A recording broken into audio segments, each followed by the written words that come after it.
জনাব সভাপতি, সর্বজনশ্রদ্ধেয় প্রফেসর সিরাজুল ইসলাম চৌধুরী, অতিথিবৃন্দ, excellencies, and my little friends who gave me the greetings.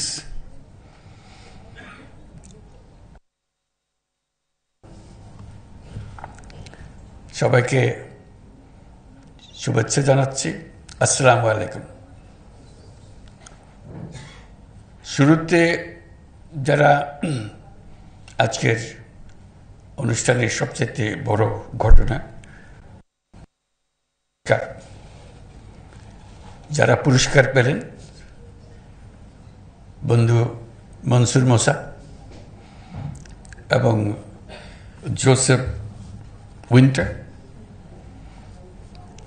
এবং আমাদের দূতাবাস, প্যারিসে আমাদের দূতাবাস, তাদের সবাইকে অভিনন্দন জানাচ্ছি আজকের এই অনুষ্ঠানে।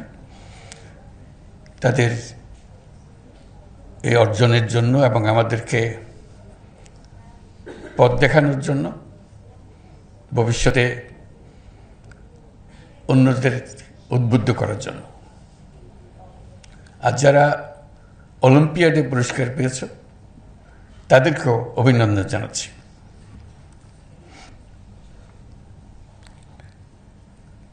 জাতির মুক্তি সংগ্রামের ইতিহাসে ভাষা আন্দোলনের গুরুত্ব অপরিসীম।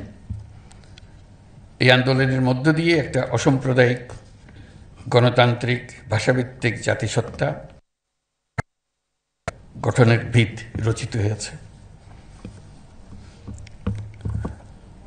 রাষ্ট্রভাষা বাংলা, এই আন্দোলন বাঙালির মাতৃভাষা বাংলার মর্যাদা রক্ষার জন্য সূচিত হলেও এর মূল চেতনাটি ছিল স্বাধিকার প্রতিষ্ঠা করা। তা ছিল বাংলার রাজনৈতিক, অর্থনৈতিক ও সাংস্কৃতিক মুক্তির আন্দোলন। তাই বাঙালির কাছে ২১ মানে মাথা নত না করার দৃঢ় প্রত্যয়। ৫২-র ২১শে ফেব্রুয়ারি তাই শুধু বেদনার্ত অতীতকে স্মরণ করে অশ্রু বিসর্জনের দিন নয়, বরং এক অবিনাশী প্রেরণা, সকল ধরনের অন্যায়, অবিচার, ষড়যন্ত্রের বিরুদ্ধে রুখে দাঁড়ানোর বীজমন্ত্র। বাংলাকে রাষ্ট্রভাষার স্বীকৃতি এনে দিতে আমাদের আত্মত্যাগ করতে হয়েছে অনেক। মাতৃভাষার জন্য জীবনদানের এমন ঘটনা পৃথিবীর ইতিহাসে নজিরবিহীন।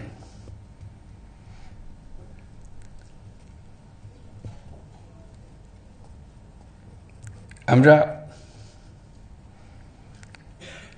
এই স্বীকৃতি জাতি ধর্ম নির্বিশেষে সকল জাতিগোষ্ঠীর মধ্যে মাতৃভাষার চেতনা ও মর্যাদা রক্ষার প্রেরণা ও চেতনার সাথে প্রাতিষ্ঠানিকতার সূত্রে ২০০১ সালের ১৫ই মার্চ ঢাকায় আন্তর্জাতিক মাতৃভাষা ইনস্টিটিউটের ভিত্তিপ্রস্তর স্থাপিত হয়। বিশ্বের সকল মাতৃভাষার সংরক্ষণ, উন্নয়ন, গবেষণার ইতিবৃত্তকে লক্ষ্য করে আন্তর্জাতিক মাতৃভাষা ইনস্টিটিউট তার যাত্রা শুরু করে। মাতৃভাষা যে কোনো নৃগোষ্ঠীর ইতিহাস, অর্থনীতি ও সংস্কৃতির বাহক। মাতৃভাষার সঙ্গে সকল মানুষের আত্মার সম্পর্ক। মাতৃভাষার পর মানুষ যত ভাষায় আত্মস্থ করুক, সেসব নতুন ভাষায় যতই পারদর্শিতা অর্জন করুক না কেন, মাতৃভাষাকে তার হৃদয়ের গভীরতা থেকে সরাতে পারে না।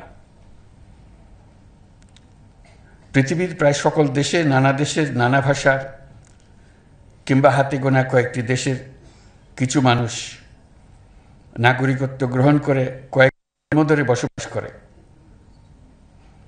নতুন দেশের ভাষা তাদের দৈনন্দিন জীবনে ২৪ ঘন্টার ভাষায় পরিণত হয়ে যায়।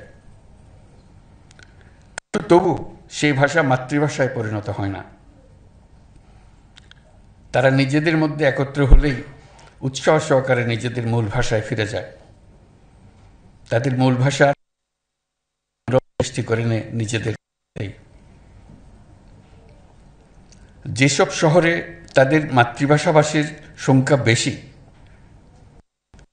তাদের মেয়র, সিটি কাউন্সিলের সংখ্যাগরিষ্ঠতার জোরে অনায়াসে নির্বাচিত হয় তারা। তাদের শহরে তাদের নিজেদের মাতৃভাষা নির্দ্বিধায় প্রতিষ্ঠিত করে ফেলে। তাদের মাতৃভাষায় সরকারি দৈনন্দিন কাজকর্ম পরিচালনা করে। তাদের ভাষাভাষী পুলিশ শহরের আইনশৃঙ্খলা রক্ষা করে। অথচ শহরের গণ্ডি ছাড়ালেই তারা আবার তাদের নতুন ভাষায় সাবলীলভাবে ফিরে যায়। শহরের নতুন নাগরিকদের নিয়ে পুরনো নাগরিকদের মনে কোনো ক্ষোভের সৃষ্টি হয় না। এক ভাষা শিখলেই ভাষায় দুর্বল হয়ে পড়বে, এই ধারণার কোনো ভিত্তি নেই। পৃথিবীর বহু দেশে একই নাগরিক সাবলীলভাবে কয়েকটি ভাষায় কথা বলবে, এটা খুবই স্বাভাবিক বলে ধরে নেওয়া হয়। তারা শৈশব নানা ভাষা স্কুলে পড়ার সময় প্রত্যেক ছাত্রকে অন্তত একটি ভিন্ন ভাষা শেখা বাধ্যতামূলক করা হয়। ছাত্ররাও আনন্দ সহকারে সেটা করে থাকে। ইংরেজি শিখলেই বাংলা ভুলে যেতে হবে, এরকম কোনো চিন্তা তাদের কারো মাথায় আসে না।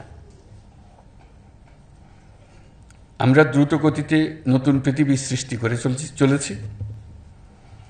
এই জন্য মূলত নিত্য নতুন প্রযুক্তি প্রধানত দায়ী। প্রযুক্তির প্রাধান্যের সঙ্গে আসে ভাষার প্রাধান্য।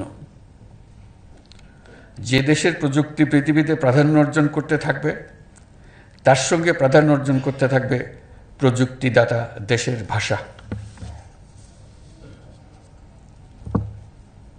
সারা পৃথিবী এই ভাষা শেখার জন্য ঝাঁপিয়ে পড়বে।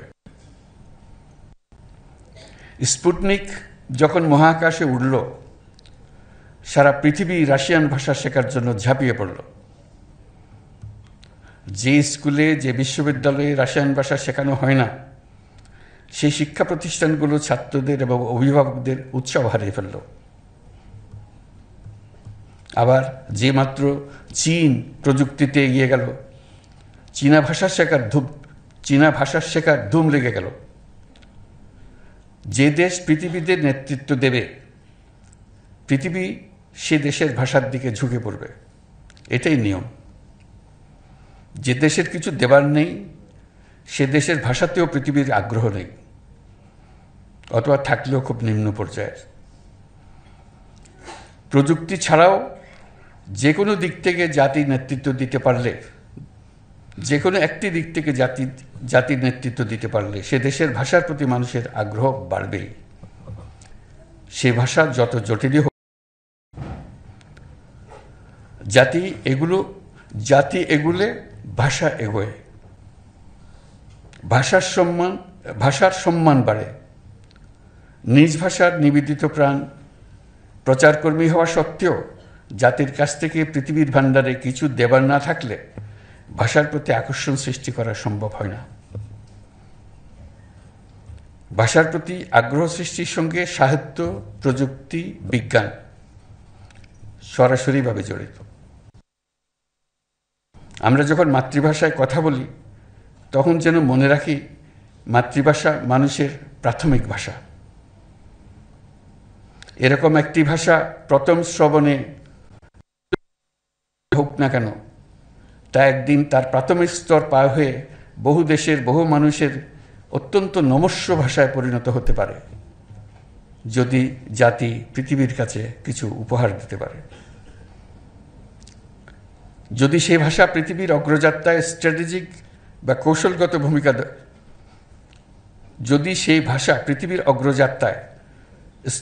বা কৌশলগত ভূমিকা দখল করে নিতে পারে। আজ আমরা মাতৃভাষা দিবসে সকল মাতৃভাষা উন্নয়ন ও সংরক্ষণের জন্য প্রতিজ্ঞাবদ্ধ হলাম। আবেগের কারণ তো আছেই, মস্ত বড় স্বার্থের কারণও আছে। এখন আমাদের জানা নেই কোন অজ্ঞাত নামহীন মাতৃভাষা পৃথিবী সম্পূর্ণ পাল্টে দেবে। করলে মস্ত ভুল কাজ করব। আজ বিশ্ব মাতৃভাষা দিবসে আন্তর্জাতিক ভাষা ইনস্টিটিউটের সার্বিক সাফল্য কামনা করছি। সবাইকে ধন্যবাদ।